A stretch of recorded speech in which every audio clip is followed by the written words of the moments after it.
यहाँ से काम शुरू करते हैं कि आज का जो हमारी एक्टिविटी है उसके अंदर हमने डिस्कस करने हैं एक्सियम्स ऑफ इंटरपर्सनल कम्युनिकेशन।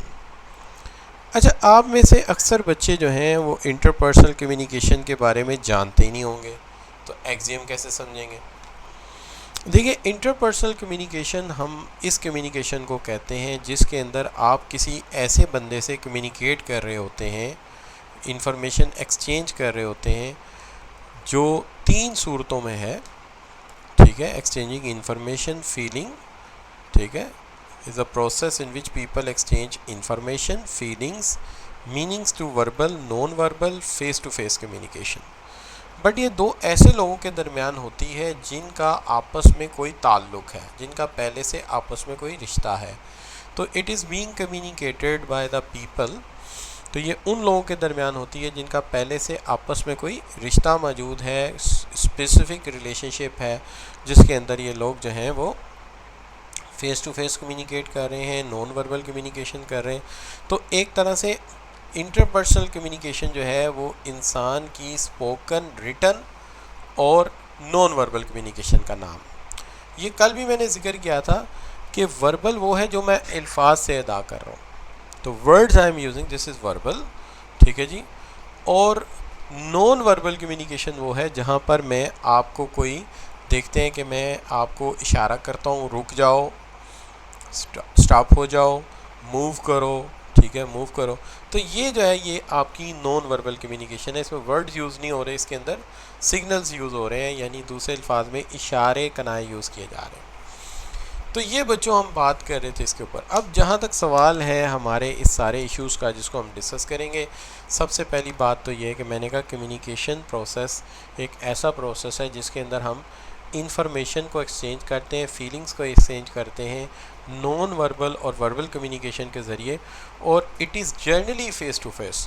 चूँकि अब दुनिया बदल गई है, तो पहले तो हम पूरे वसूख से कहते थे कि फ़ेस टू फेस है, लेकिन आज के दौर में चूँकि सोशल मीडिया का ज़माना है, तो इसलिए बहुत सारी ऑनलाइन और इलेक्ट्रॉनिक कम्युनिकेशन भी सोशल कम्युनिकेशन का हिस्सा है। जैसे फेसबुक है, ट्विटर अकाउंट है, उसके साथ साथ आपके जो है वो वाइबर कम्युनिकेशन है, और डिफरेंट टाइप की आपकी जो कम्युनिकेशन है। अब यहाँ तक सबसे पहले तो मुझे ये इंश्योर कर दीजिए कि आप बच्चों को ये समझ आ गई है कि जो हमारी इंटरपर्सनल कम्युनिकेशन है ये है क्या, please. So do you understand what is interpersonal communication? जज्बात को शेयर करना, फीलिंग्स को शेयर करना, वर्बल वर्ड से, नॉन वर्ड से, फ़ेस टू फेस ज़्यादातर। लेकिन चूँकि आजकल सोशल मीडिया का ज़माना है, तो आजकल लोग व्हाट्सएप पे भी, फेसबुक पे भी, उसके साथ साथ ट्विटर अकाउंट पे शेयर करते हैं, तो इसलिए हम इसको भी इंटरपर्सनल कम्युनिकेशन कहते हैं। अब जहाँ तक इंटरपर्सनल कम्युनिकेशन का सवाल है, ये बड़ी इम्पॉर्टेंट है। ये इम्पॉर्टेंट है, मैंने इसके लिए कुछ पॉइंट्स वगैरह डिस्कस किए हैं, लेकिन वो बड़ी जल्दी से मैं गो थ्रू करूँगा, क्योंकि आगे चल के इसकी तफसील चैप्टर नंबर 4 में बहुत ज़्यादा आनी है, तो मैं यहाँ ज़रा मुख्तसर रखूँ। देखिए, इंटरपर्सनल कम्युनिकेशन की इम्पॉर्टेंस इस लिहाज से अच्छी है कि ये हमारे लिए इम्पॉर्टेंट इसलिए कि इससे हम अपने रिलेशनशिप बिल्डअप करते हैं, यानी by this we build up our relationship, हम अपने ताल्लुकात इस्तवार करते हैं दूसरों के साथ। और इसके अलावा इंटरपर्सनल कम्युनिकेशन स्किल्स की बात हम करते हैं, और हेल्दी रिलेशनशिप्स जो हैं दूसरों के साथ बनाते हैं। तो इसका मतलब ये हो गया कि ये इम्पॉर्टेंट है इस लिहाज से कि एक तो ये हमारे ज़ाती ताल्लुकात दूसरों से बढ़ाती है, और आप जानते हैं कि आज बिज़नेस जो है वो पर्सनल रिलेशनशिप के नतीजे में है, ठीक है, इससे हमारे दूसरों के साथ ताल्लुकात इस्तवार होते हैं। तो इसका सबसे बड़ा फ़ायदा ये है कि हमारे ज़ाती ताल्लुकात बढ़ते हैं। हमारे बहुत सारे ऐसे प्रॉब्लम होते हैं जो हमारे से अपने से सॉल्व नहीं होते, वो हम दूसरों को कहते हैं, तो ये प्रॉब्लम सॉल्विंग में मदद करते हैं हमारी। अच्छा, इसके अलावा ये अलाइनमेंट विद बिज़नेस गोल्स को अलाइन करने में मदद देते हैं हमारी, कि हम बिज़नेस गोल्स को किस तरह से अलाइन करते हैं। और फिर इसके अलावा इसके अंदर ट्रस्ट का फैक्टर भी है, कि जो ट्रस्ट है वो भी मैटर करता है, कि जितना हम दूसरे के साथ कम्युनिकेट ज़्यादा करते हैं, बातचीत करते हैं, उससे हमारा दूसरे पे एतमाद बढ़ता है, दूसरे पे हमारा इंटरेस्ट बढ़ता है। इसका एक फ़ायदा जो है वो चेंज मैनेजमेंट का भी होता है कि हम मैनेजमेंट में जो चेंज आते हैं उसे समझाना आसान हो जाता है। कि जैसे मेरी फर्म में कंप्यूटर सिस्टम चेंज हो रहा है, तो जाहिर है वर्कर कहेंगे क्यों नई स्किल सीखें, क्यों नए कंप्यूटर की ट्रेनिंग लें, क्या हम इसीलिए रह गए हैं सारा दिन काम करें शाम को ट्रेनिंग करें। तो जाहिर बात है उन्हें गाइड करना पड़ेगा ना, उन्हें कायल करना पड़ेगा। तो उसके लिए मेरे पास भी कम्युनिकेशन अच्छी होनी चाहिए। और आप जानते हैं कि अपनी बातचीत में अगर अच्छी अच्छी बातें करेंगे, इस्लाम की बातें करेंगे, सूफिया इकराम की बातें करेंगे, तो कल्चर अच्छा हो जाएगा। ठीक है। और अगर हम करप्शन की बातें करेंगे, डिसऑनेस्टी की बातें करेंगे, चोरी चकारी की बातें करेंगे, तो कल्चर ख़राब हो जाएगा। अब्यूजिंग करेंगे, कल्चर ख़राब हो जाएगा। अच्छा जी, नेकी की दावत देंगे, कल्चर अच्छा हो जाएगा। तो इंटरपर्सनल कम्युनिकेशन ताल्लुकात भी इस्तवार करती है, मसाइल को भी सॉल्व करती है, हमारे इंटरेस्ट और गोल्स को अलाइन करती है कि हमारी दिलचस्पी क्या है और हम अचीव क्या करना चाहते हैं, हमें एक दूसरे के ऊपर एतमाद दिलाती है। ठीक है। और इसके साथ साथ ये है कि ये ऑर्गेनाइजेशन में जो चेंज मैनेजमेंट है, यानी तब्दीली लाने का अमल है, उसके अंदर ये हमें मदद देती है। और इसके अलावा कंपनी कल्चर को डेवलप करती है। अच्छा, फिर देखिए, अगर हम चाहते हैं एक जगह काम कर रहे हैं, तो हमारा काम और हमारी रिकग्निशन मैटर करती है कि हम कितना लोगों के साथ मिलते हैं।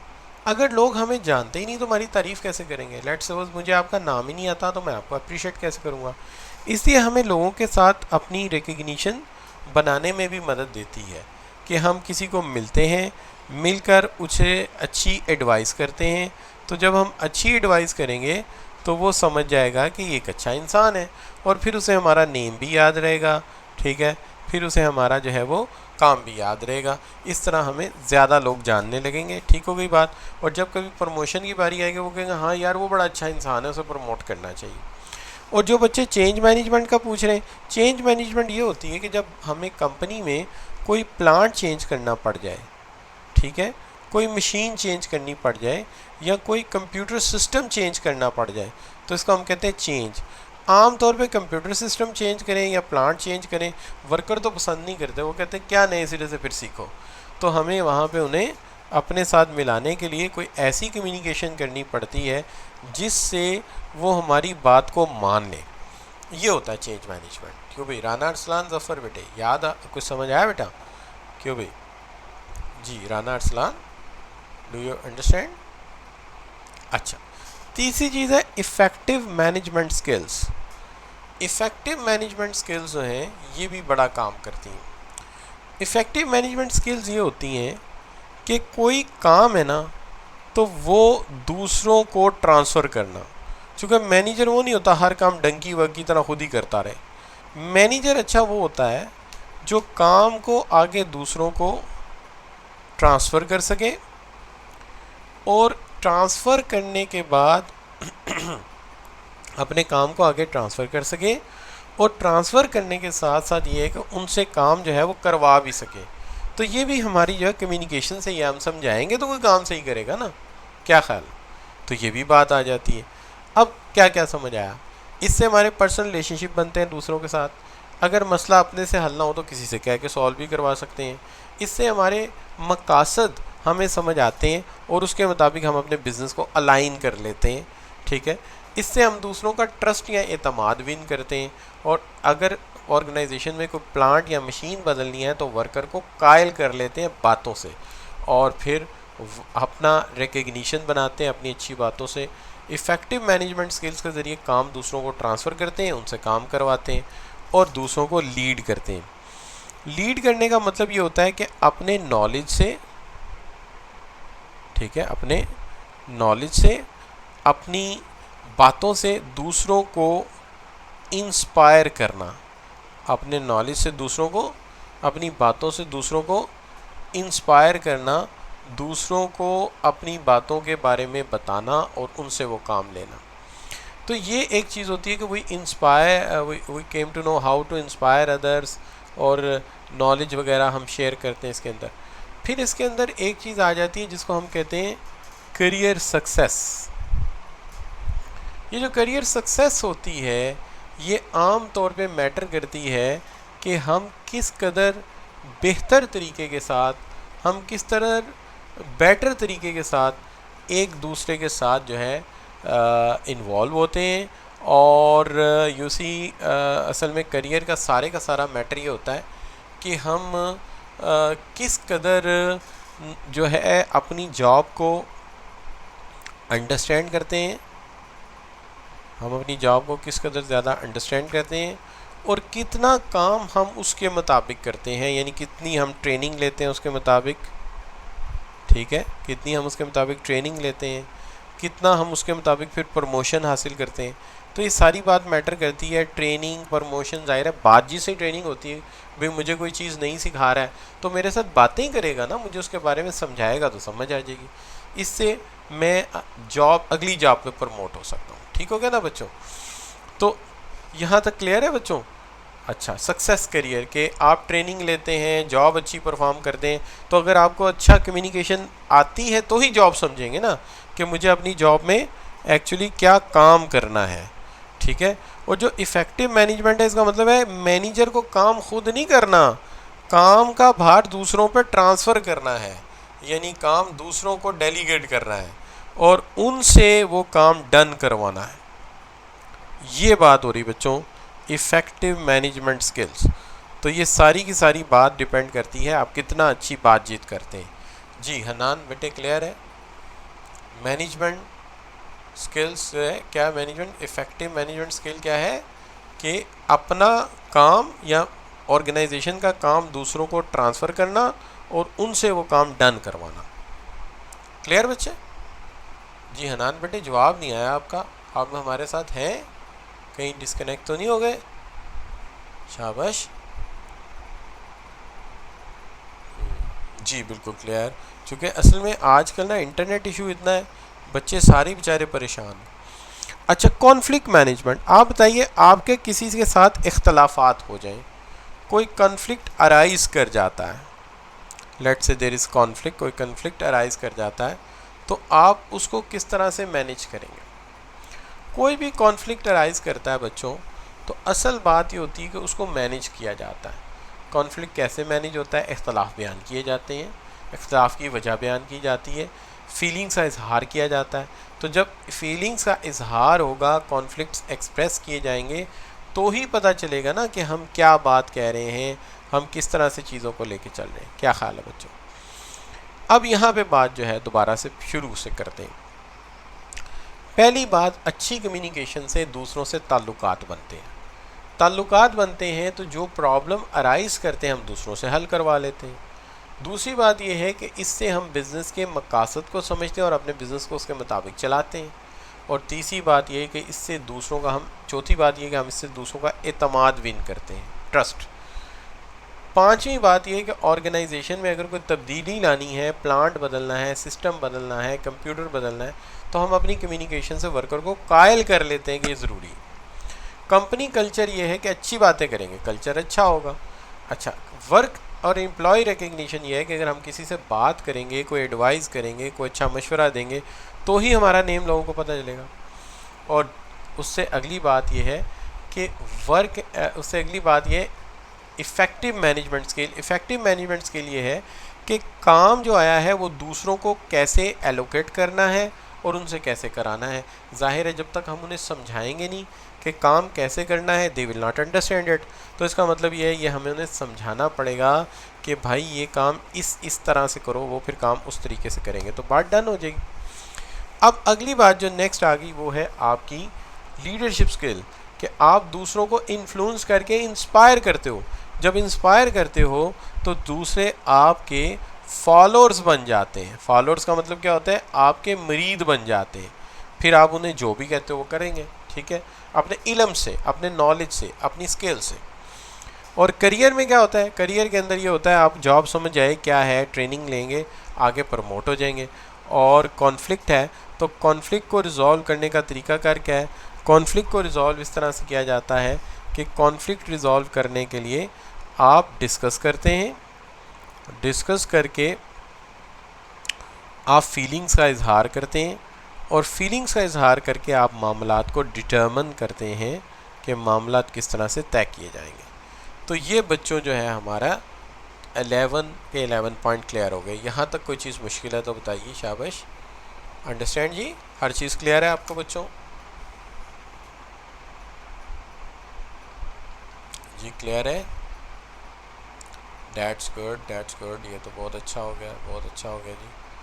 तो ये सारी बातें हमें क्लियर हैं, तो ये तो बड़ा अच्छा हो गया। अच्छा जी, तो अब सिर्फ दो बातें अभी तक समझ आई हैं। एक ये कि इंटरपर्सनल कम्युनिकेशन है क्या? It is a sharing of information, knowledge, feelings by verbal and non verbal means. और दूसरी बात ये समझ आई है कि अगर इंटरपर्सनल कम्युनिकेशन स्किल्स हमारे पास आ गई तो हम करियर में भी अच्छे प्रमोट हो जाएंगे, काम भी दूसरों से ले सकेंगे, मकसद भी समझ सकेंगे, कॉन्फ्लिक्ट को रिजॉल्व कर सकेंगे, अगर ऑर्गेनाइजेशन में चेंज लाना पड़ा तो चेंज भी ला सकेंगे, और अगर हमें कोई मैनेजमेंट इफ़ेक्टिव मैनेजमेंट स्किल्स भी आ जाएंगी, अगर काम दूसरों से कराना पड़ा तो वो भी करा लेंगे। ठीक है जी। और उसके अलावा हम लीड करेंगे, दूसरों को अपने इल्म और अपने नॉलेज और अपनी बातों से इंस्पायर करेंगे और उन्हें अपना मरीद बनाएंगे, फॉलोअर बनाएंगे। तो ये हमारी लीडरशिप स्किल्स हैं। तो ये सारी बातें डिपेंड करती हैं कि हमारी इंटरपर्सनल स्किल्स कितनी अच्छी हैं। लेकिन कहते हैं कि इंटरपर्सनल स्किल्स को अगर समझना है तो हमें इसके असूल समझने पड़ेंगे कि इसके असूल क्या हैं। इसके असूल जो हैं इनको हम कहते हैं एक्सियम्स ऑफ इंटरपर्सनल कम्युनिकेशन।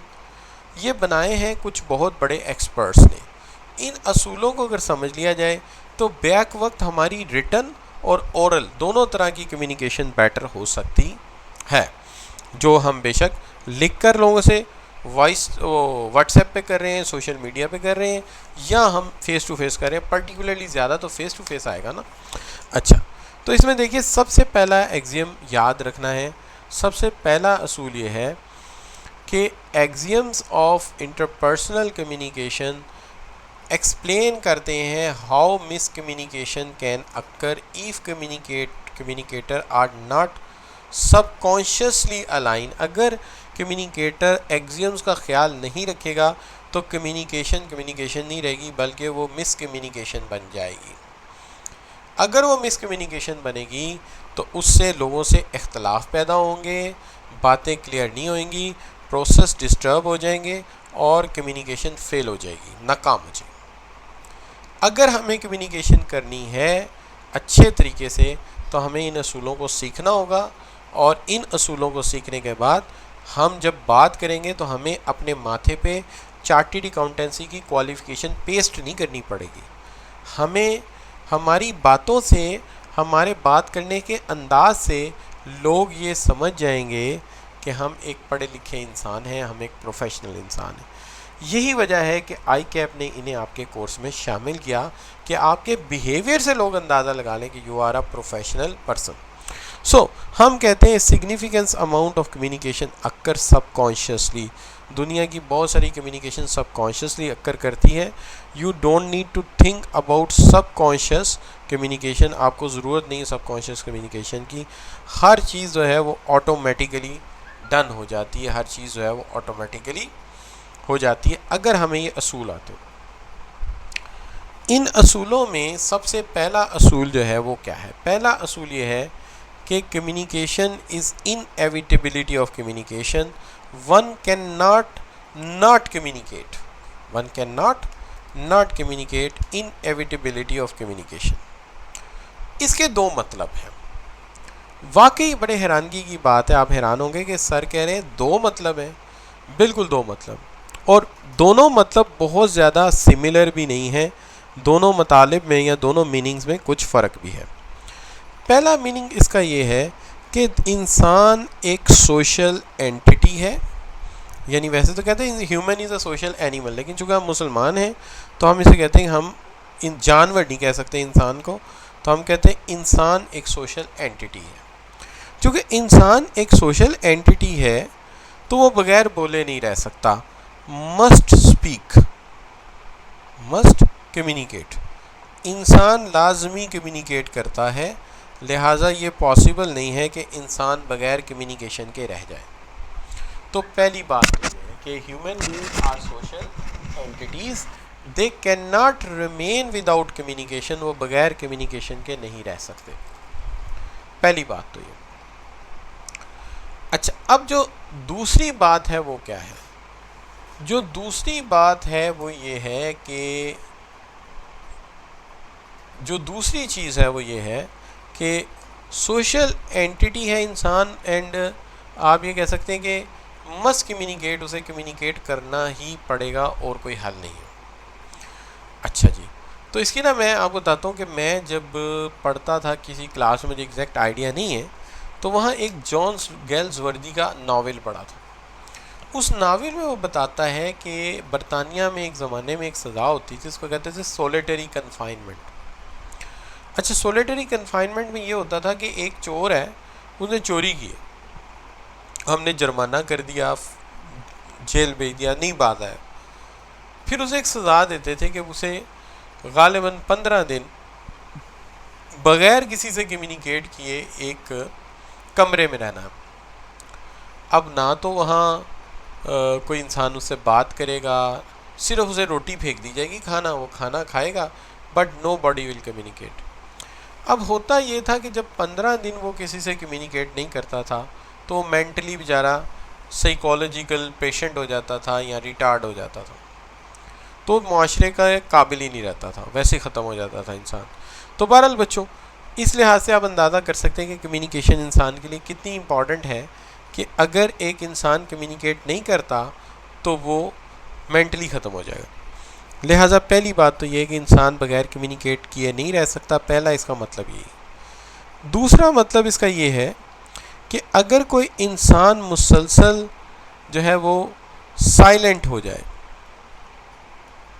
मुसलसल साइलेंट हो जाए, यानी कोई इंसान बात करना छोड़ दे, वो मुसलसल साइलेंट हो जाए, खामोशी इख्तियार कर ले, तो जो खामोशी है, खामोशी ये भी एक पैगाम, यानी silence is itself a message, silence is itself a message, कि अगर कोई इंसान साइलेंट है, मुसलसल खामोशी का इख्तियार कर गया है, तो इसका हरगिज़ ये मतलब नहीं है कि वो बात नहीं कर रहा या वो बंदा जो है वो उसको कोई कम्युनिकेशन नहीं करनी। असल में वो ये बताना चाहता है कि वो आपसे बोर हो गया और अब वो आपके साथ बात करनी नहीं चाहता, वो आपसे कम्युनिकेट नहीं करना चाहता। इसलिए silence doesn't mean that it's silence itself a message, खामोशी भी एक पैगाम होती है,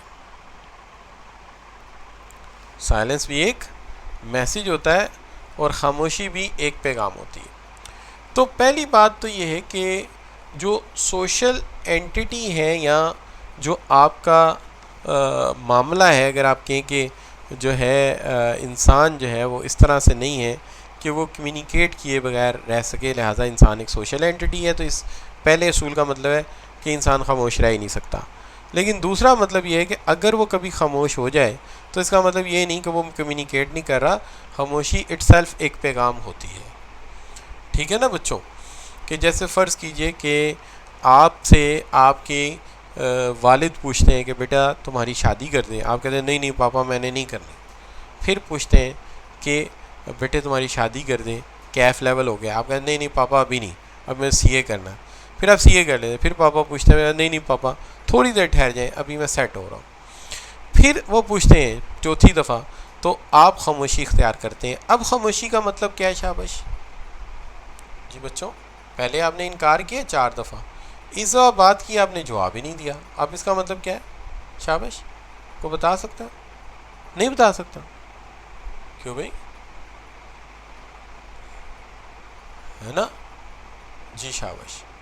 तो अब जो है वो, अब इसका मतलब ये है कि अब हाँ, इसका मतलब है खामोशी में भी पैगाम होता है, खामोशी में भी एक मैसेज होता है। ठीक है ना, तो उसको भी समझना चाहिए इंसान को। अच्छा बच्चों, तो सबसे पहली बात तो यहाँ से शुरू करते हैं, ज़रा कलर चेंज कर लूँ, येलो कलर वैसे ही नज़र नहीं आना। कहते हैं this refers the fact that individual can not remain isolated, इंसान कभी आइसोलेटेड नहीं रह सकता, यानी क्वारंटाइन नहीं रह सकता मुसलसल, without communicating or being uncommunicative state, इंसान बग़ैर कम्युनिकेट किए नहीं रह सकता।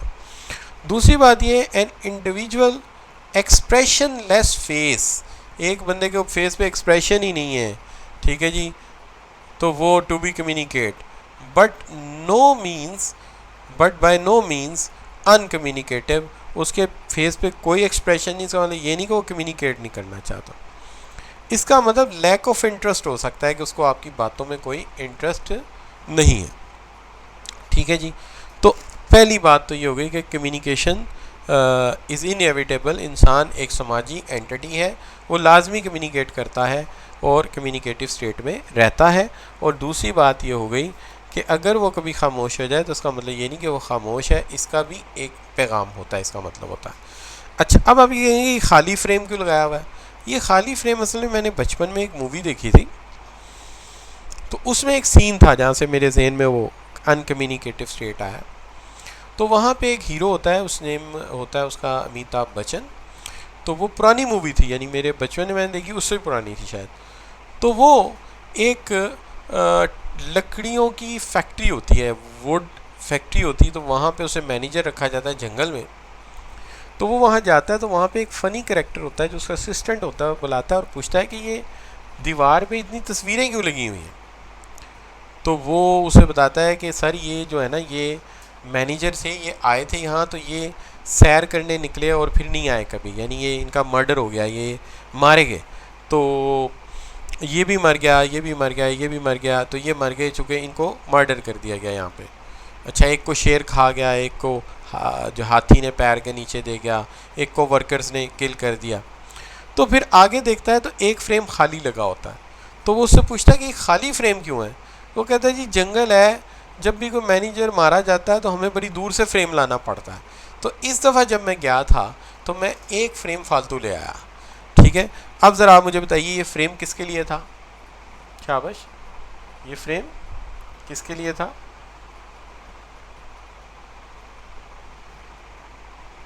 जी, अब मैरिड वाली बात तो यूँ बताइए आपने, ये फ्रेम वाली बात स्लो हो गई। तो ये करंट मैनेजर के लिए बुलाया है कि जब आप मारे जाएंगे, जब आपको किल कर दिया जाएगा तो मुझे दूर नहीं जाना पड़ेगा। तो इसलिए खाली तस्वीर भी एक पैगाम है, खाली फ्रेम भी, और खाली जो है मैसेज भी एक पैगाम होता है, ठीक है ना। तो the empty frame also communicate something, ठीक है ना। तो हमारे एक दोस्त से तो उनकी शादी नहीं हो रही थी, तो बड़ी एज हो गई उनकी, तो उन्होंने क्या किया कि उन्होंने एक फ्रेम लाए जिसके अंदर दो तस्वीरें होती हैं, एक तरफ मैन की, एक तरफ वाइफ की। तो उन्होंने अपनी तस्वीर लगा के वाइफ वाला फ्रेम खाली छोड़ के अपनी साइड टेबल पे रख दिया। थोड़े दिनों बाद वालिदैन ने देखा कि बच्चे ने फ्रेम ला के रख दिया है, अब तस्वीर भी ला दे इसको, तो उन्होंने इसको तस्वीर भी ला दी। अच्छा बच्चों, अब चलते हैं आगे और बात करते हैं आपके साथ interpersonal communication is irreversible. Interpersonal communication irreversible है। एक बात जो आपने मुंह से निकाल दी वो वापस नहीं आ सकती। तो कहा ही जाता है once a word goes out of mouth you can never swallow it again. जो लफ्ज़ तुम्हारे मुंह से निकल गया वो कभी वापस नहीं आएगा। हाँ, आप इसका असर मिटिगेट कर सकते हो, यानी इस जख्म का को भर सकते हो, लेकिन इस जख्म का निशान कभी भी मिटेगा नहीं। तो आप मिटिगेट कैसे कर सकते हो, कम कैसे कर सकते हो? मिटिगेट कर सकते हो इस तरह से कि आप ये कह सकते हो मैं तो मजाक कर रहा था, मैं ऐसे ही जोक से कह रहा था, या आप एक्सक्यूज़ भी कर सकते हो, अपॉलोजी भी दे सकते हो, आई एम सॉरी मेरे मुंह से निकल गई बात, तो अपॉलोजी भी हो सकती है। और आप ये कह सकते हो कि मैं एक जोक के तौर पे बात कर रहा था, ठीक है। तो पहली बात तो ये हो गई कि once a word out of your mouth, एक दफ़ा एक लफ्ज़ आपके मुंह से बाहर गया तो वो वापस नहीं आ सकता, पहली बात। दूसरी बात ये है कि हम उस लफ्ज़ को मिटा नहीं सकते। ये कह सकते हैं कि हम मजाक कर रहे थे, ये कह सकते हैं कि हम जोक कर रहे थे, लेकिन ये नहीं हो सकता कि हम उस बात को जो है वो क्या करें, हमेशा के लिए मिटा दें। तो वो बात मिट नहीं सकती, वो बात ख़त्म नहीं हो सकती, लेकिन वो बात जो है वो अपनी जगह प्रिवेल करेगी ज़रूर। तो वो अपनी जगह प्रिवेल करेगी ज़रूर, ठीक हो गया बच्चों। तो लिहाजा हमारे जहन में ये होना चाहिए कि once we say something it's doesn't mean that कि वो चीज़ जो है कभी ख़त्म हो जाती है, हमेशा उसका असर जो है वो बाकी रहता है। इसलिए अक्सर लोग जब कोई बात गलत कह जाते हैं, जब कोई बात जो है वो मुंह से निकल जाती तो वो कहते हैं हमने तो मजाक किया था, हम तो एवं ही बस जोक कर रहे थे। तो इस तरह से अक्सर लोग जो है वो अपना काम चला लेते हैं। तो ये बच्चों हो गई हमारी एक साइड की बात। अब चलते हैं हम और बात करते हैं कि जनाब जो मसला है वो क्या है, या बात जो है वो क्या है। ये तीसरा प्रिंसिपल है। अच्छा पहले ये बता दीजिए, दो प्रिंसिपल समझ आ गए आपको? Do you understand the two principle? जो दो प्रिंसिपल मैंने आपको समझाया वो कुछ समझ आए आपको? जी ठीक हो गई बात, ठीक हो गई। अच्छा चलिए अब बात कर लेते हैं आपके साथ ऐसे ही कि सवाल है इनएविटेबिलिटी ऑफ कम्युनिकेशन की ऑप्शन यहाँ पे कौन सी है? What is the option of inevitability in the given options? जी शाबाश।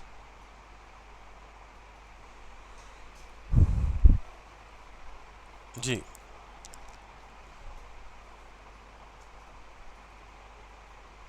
जी बिल्कुल सही, हसीब ने कहा कि सी ऑप्शन है। फिज़ा बेटी ने भी सी कहा है और महेश कुमार ने भी सी का ने बी कहा है, नीड ऑफ कम्युनिकेशन। बेसिकली ये है इम्पॉर्टेंस ऑफ कम्युनिकेशन, ठीक है जी, नीड ऑफ कम्युनिकेशन। लेकिन जो नोमेनक्लेचर इसके लिए यूज़ होता है वो होता है अनअवॉइडेबिलिटी ऑफ कम्युनिकेशन, कि कम्युनिकेशन अनअवॉइडेबल है, ठीक है। तो इस अनअवॉइडेबल इज़ मोर बेटर। अच्छा जी, अब ये आ जाता है which of the statement is most appropriate for inevitability of communication. Inevitability of communication के लिए इनमें से कौन सी स्टेटमेंट जो है वो ज़्यादा अच्छी है? शाबाश। Which statement is preferred among the given statement for the sake of? जी शाबाश। तो दिस इज़ राइट जी। A. It refers to fact that individual cannot remain isolated without communication. तो Fiza, Rana Arsalan, Haseeb, Suhail Shah Zuhail Shah, they are right. तो ये बिल्कुल सही है। तलहा अमीन भी ये सही कह रहे हैं, दैट्स ए। चलिए जी, irreversibility of communication. Irreversibility of communication के लिए कौन सी ऑप्शन आप लेंगे? शाबाश इसमें से। जी शाबाश।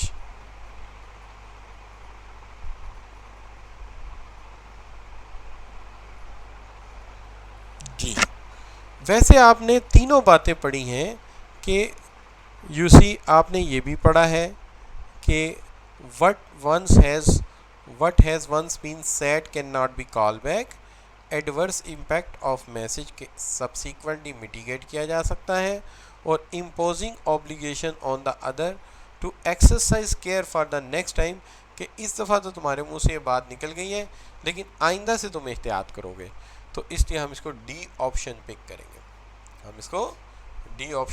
करेंगे। तो this is what we called irreversibility of the communication.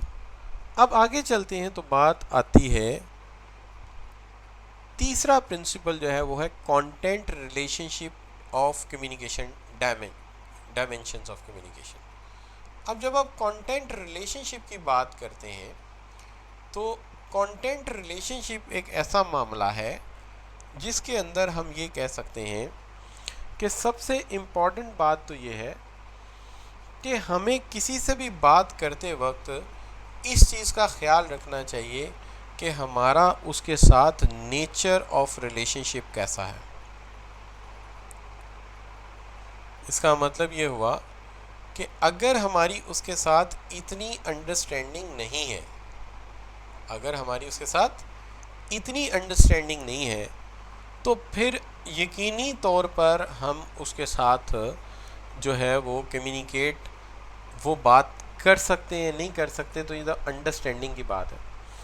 लेकिन जब भी किसी इंसान के साथ लैक ऑफ अंडरस्टैंडिंग होगी, यानी आप बग़ैर अंडरस्टैंडिंग पैदा किए बात करेंगे, तो नतीजा मिसअंडरस्टैंडिंग ही निकलेगा।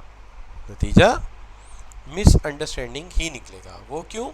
कि देखिए आपने बात करने में ख्याल नहीं रखा, तो जब भी आप किसी से बात करेंगे you have understanding of difference in the nature of relationship between sender and receiver.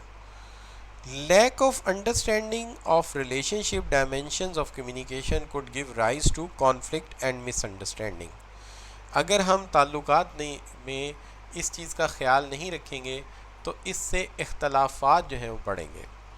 ठीक है, तो relationship dimension which exist between parties in terms of family ties, status and nature of association बड़े इम्पॉर्टेंट होते हैं कि हमें ये पता हो कि हमारा उसके साथ कितनी अंडरस्टैंडिंग है और हम किस हद तक कोई बात किसी को कह सकते हैं। अगर अंडरस्टैंडिंग नहीं है और आप बात कह देंगे तो इख्तलाफात हो जाएंगे, नाराज़गी पैदा हो जाएगी। क्या ख्याल है बच्चों, इज़ इट सो और नॉट? क्या ख्याल है, आप समझते हैं कि नहीं समझते इस बात को कि अगर हम किसी के साथ रिलेशनशिप के नेचर को नहीं समझते लेकिन ताल्लुकात बनाने की कोशिश करते हैं तो अल्टीमेटली उसके नतीजे में क्या होगा, इख्तलाफात पैदा होंगे। अगर समझ आई है तो जी लिख कर एंटर कर दीजिए।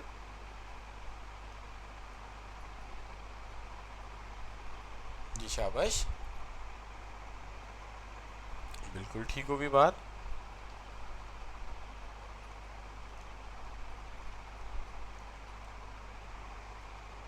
जी बच्चों, अब इस हवाले से आपसे एक सवाल पूछ लेते हैं। सवाल ये है, mark the most appropriate state content relationship dimension. Content relationship dimension को डिफाइन करने के लिए इनमें से बेस्ट ऑप्शन कौन सा है? जी शाबाश बेटे, किसी का माइक खुला है तो अगर माइक खुला होगा तो मेरी तस्वीर हटेगी। जी शाबाश, तो इसमें से बेस्ट ऑप्शन कौन सा?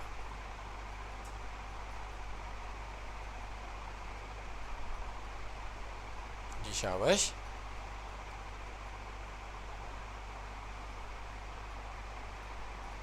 ये जो भी आर है प्लीज़ अपने माइक को बंद कर दें। आर से जो आइडेंटिफाई हो रहे हैं अपने माइक को बंद करें प्लीज़। आपकी वजह से डिस्टॉर्शन आ रहा है और आपकी आवाज़ आ रही घर की। प्लीज़, आर से नाम मेंशन हो रहा है आपका, ठीक है। आपका माइक अभी भी खुला है बेटा, please let it close down. चलिए फिर मैं ख़ुद करता हूँ यार, उन्हें पता ही नहीं है। एक मिनट में दे, मैं ख़ुद करता हूँ। असल में ये दूसरी साइड पे जो OBS सॉफ्टवेयर भी चल रहा होता है तो फिर मुझे दूसरी साइड पे जाके बाकायदा तौर पे यहाँ से बंद करना पड़ेगा इनका माइक। अब ये म्यूट हो गए। चलिए जी प्लीज़, तो अब हम यहाँ पे बात करते हैं आपके साथ। प्लीज़ क्या कह रहे थे हम, कौन सी ऑप्शन लेंगे आप? बी ऑप्शन लेंगे, which is exact definition of content relationship के रिलेशनशिप बिटवीन पार्टीज क्लियर होने चाहिए, तो फिर हम बात करेंगे तो इख्तलाफ पैदा नहीं होगा। एक सवाल, lack of understanding of the relationship dimension of communication could give rise. अगर हमारी अंडरस्टैंडिंग नहीं है रिलेशनशिप की तो इससे क्या होगा? शाबाश, इससे क्या होगा? शाबाश, इससे कॉन्फ्लिक्ट पैदा होगा, कन्फ्यूजन पैदा होगी और इख्तलाफात यानी इनर्शिया पैदा होगा। तो तीनों एक ही चीज़ के नाम है, लिहाजा ऑल ऑफ अबव, कि इससे इख्तलाफ होंगे, इससे कम्युनिकेशन जो है हमारी वो डिस्टर्ब होगी। ठीक हो गया बच्चों?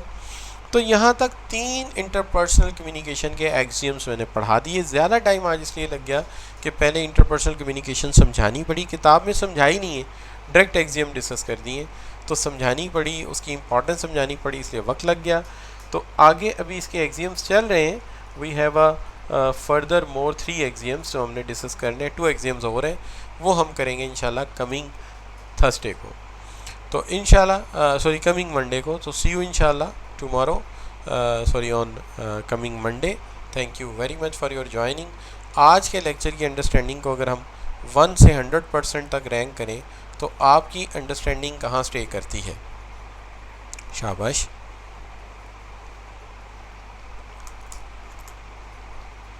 जी हनान कह रहे हैं 100%। जी हसीब कह रहे हैं 100, सुहेल शाह कह रहे हैं 96, महेश 98। जी शाबाश। बाकी बच्चे नूर फातिमा तलहा 100%। सो ठीक हो गया बच्चों। तो सी यू इंशाल्लाह। Thank you very much for nice feedback. अपना ख्याल रखिएगा, अपने करीब जवार का ख्याल रखिएगा। अगले हफ्ते मुलाकात होगी और आपके टेस्ट की डेट जो है वो कंफर्म करके मैं आपके व्हाट्सएप ग्रुप पे सेंड करवा दूंगा। वीकली इस पहले वीक में टेस्ट नहीं लेंगे, नहीं नेक्स्ट वीक से टेस्ट कर लेंगे इंशाल्लाह। सो सी यू इंशाल्लाह। अल्लाह हाफिज़।